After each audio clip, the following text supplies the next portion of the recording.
Heat stroke से बहुत सारी मौतें हो रही हैं हर साल। जैसे जैसे तापमान बढ़ता है वैसे हीट स्ट्रोक यानी कि गर्मी से जो रिलेटेड डिजीजेस हैं, बीमारियां हैं, वो भी बढ़ती हैं। लेकिन इससे बचाव कैसे करना है और जो गर्मी के कारण मौतें हो रही हैं उनसे कैसे बचना है, इसके बारे में हमारे साथ हैं डॉक्टर संजय राय, जो कम्युनिटी मेडिसिन के हेड है एम्स में। हमें बताएं कि सर किस तरीके से हर साल जब हीट जो गर्मी बढ़ती है और हीट स्ट्रोक नामक चीजें होने लगती हैं और लोगों में चक्कर आता है और लोग बीमार पड़ जाते हैं, तो पहले तो बताइए कि बीमारियां क्या क्या होती हैं इस दौरान हीट से। देखिए, हीट स्ट्रोक अपने आप में ही एक बीमारी है। बाकी जो दूसरी बीमारियां होती हैं वो जब एक्सट्रीम टेम्परेचर ज़्यादा बढ़ता है, जैसे बैक्टीरियल या वायरल जो डिजीज हैं वह कम हो जाती हैं, एक्सेप्ट कोविड का ही वातावरण पे बहुत प्रभाव नहीं पड़ा है, SARS-CoV-2 पे। नहीं तो जैसे इन्फ्लुएंजा है, कॉमन कोल्ड है या जितनी बैक्टीरियल प्रॉब्लम्स हैं, यूजुअली जो है एक्सट्रीम टेम्परेचर जब बढ़ता है या बहुत ही नीचे जाता है, दोनों में ही इनका कम हो जाता है। हीट स्ट्रोक जैसा कि नाम से पता चल रहा है कि जब टेम्परेचर बहुत ज़्यादा हो जाता है तो बॉडी का जो थर्मल रेगुलेटरी मैकेनिज्म है उसमें कहीं ना कहीं प्रॉब्लम आ जाती है। हम जो है हमारा बॉडी टेम्परेचर अचानक बहुत ज़्यादा बढ़ने लगता है। कोर टेम्परेचर की जब बात करते हैं 104 डिग्री फ़ारेनहाइट से ज़्यादा बढ़ने लगता है। सीवियर हेडेक, डिहाइड्रेशन टाइप के सिम्टम्स होते हैं। बचाव जो है आसान सा है कि हम जो है बहुत लंबे समय तक जब टेम्परेचर ज़्यादा रहता है तो शरीर को जो है उसमें न रखें लंबे समय तक उस टेम्परेचर में। हमेशा जो है थोड़ा ढीले कपड़े पहने। उसके बाद जैसे कई बार होता है ये कि बच्चों को या लोग गाड़ियों में छोड़ जाते हैं कि 2 मिनट में हम आ रहे हैं, इन गर्मियों के दिनों में उनमें ज़्यादा देखा गया है। बच्चों में कई बार हीट स्ट्रोक जो है ज़्यादा हो जाता है इसलिए, और वो आते हैं 15 मिनट 20 मिनट आधे घंटे बाद। इस गर्मी में बच्चे बैठे रहते हैं, वो गाड़ी के भले ही शीशे खोले हों बट टेम्परेचर जो है इतना रहता है, और कंटिन्यूस अगर टेम्परेचर ज़्यादा अगर एक्सपोजर होता है तो हीट स्ट्रोक होने के चांसेस रहते हैं। बचाव का सबसे बड़ा ये है कि हाइड्रेशन को हमेशा मेंटेन रखना चाहिए। हमेशा जो है आप पानी पीते रहें और बहुत ज़्यादा समय तक एक्सपोजर ना हो, क्योंकि एक्सपोजर अगर नहीं होगा हीट का ज़्यादा समय तक तो आपको बचाया जा सकता है इजीली। फिर भी अगर एक्सपोजर हो जाता है तो इमीडिएट ट्रीटमेंट शुरू करना चाहिए, और ट्रीटमेंट में सबसे बड़ा है अगेन हाइड्रेशन को मेंटेन करना। अगर डिहाइड्रेशन हो गया ये, दूसरा जो है बॉडी टेम्परेचर को कूल जितनी जल्दी कर सकते हैं।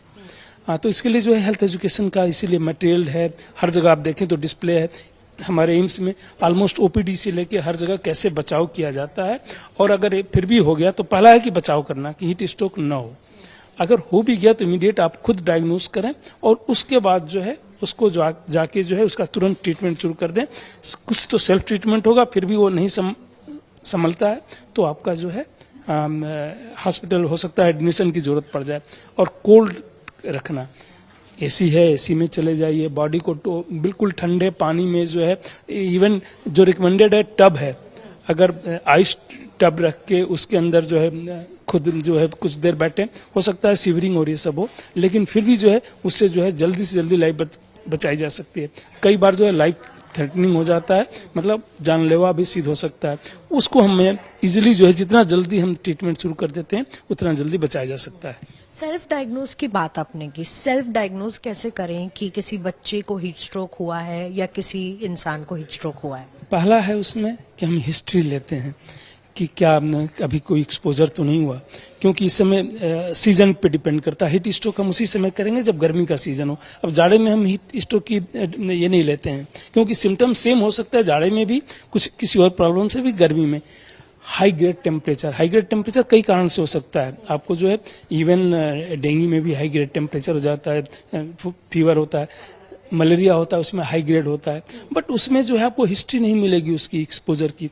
प्लस क्लासिकल जो है कुछ समय के लिए होगा हाई ग्रेड टेम्परेचर, फिर अपने आप डाउन होगा। बहुत ज़्यादा से मलेरिया हुआ है तो पसीने हो जाएंगे। तो सिम्टम्स जो है सजेस्ट करते हैं यहाँ पे। सिम्टम जो है कि बहुत ही हाई ग्रेड फीवर हो गया, आपका जो है मुंह सूखने लगा, तो डिहाइड्रेशन के सिम्टम्स होने लगते हैं।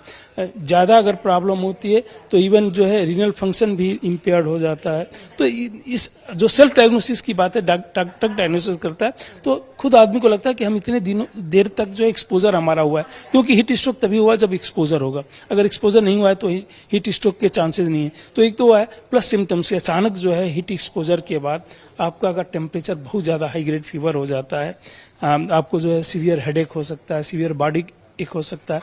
ये सब सिम्टम जब होते हैं तो एक सस्पिशन होता है कि हो सकता है जो है आपको जो है हीट स्ट्रोक हुआ है या हीट का एक्सपोजर हुआ है। तो फिर जो है आप खुद ये सब अगर लें कि अपने आप को डिहाइड्रेट करना शुरू कर दें, अपने आप को कोल्ड जगह पे ले जाएं, तो धीरे धीरे जो है सिम्टम जो है कभी खुद सबसाइड कर सकते हैं।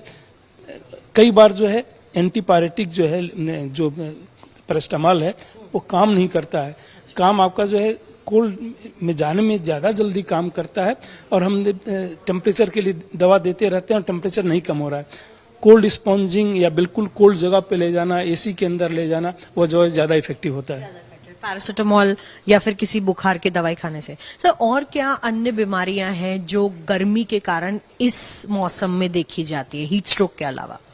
देखिए, जैसे कई बार जो है गर्मियों में आप ये देखें कि बारिश भी होने लगती है, तो कुछ वेक्टर जो है बारिश के कारण से जो है, जैसे मच्छर जो है, स्पेशली जो है डेंगू के लिए जो एडिस मच्छर होते हैं, वो बारिश के दिनों में जहाँ भी आर्टिफिशियल कलेक्शन होता है तो वो हो सकते हैं, उनके काटने से भी ये हो सकता है। मलेरिया का भी मच्छर एनाफिलीज होता है मच्छर, उसके भी काटने से हो सकता है। बट वह इस समय यूजुअली जब एक्सट्रीम गर्मी होती है उस समय कम होते हैं, बट ऐसा नहीं कि बिल्कुल नहीं होते।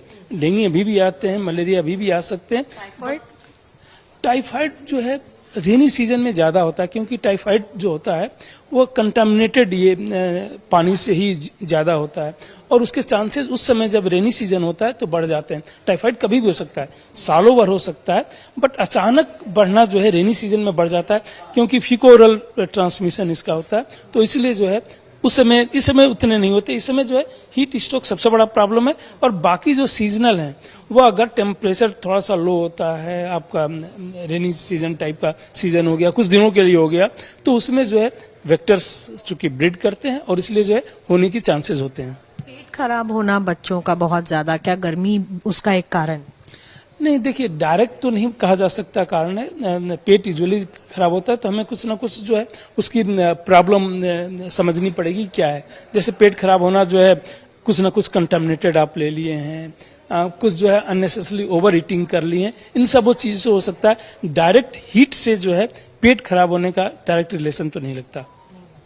बहुत बहुत धन्यवाद हमसे बात करने के लिए। तो गर्मी से बचें, और अगर हीट स्ट्रोक हो रहा हो तो पैरासिटामोल या ऐसी दवाइयां खाने से पहले ये कोशिश करें कि थर्मल कूलिंग, या तो पट्टी करें ठंडे पानी की, या फिर ठंडे पानी से भिगो दिया जाए किसी इंसान को या किसी बच्चे को। ये ज्यादा इफेक्टिव होता है, ये डॉक्टर संजय राय हमें बता रहे हैं। अभिषेक सिंह के साथ मिलन शर्मा, आज तक।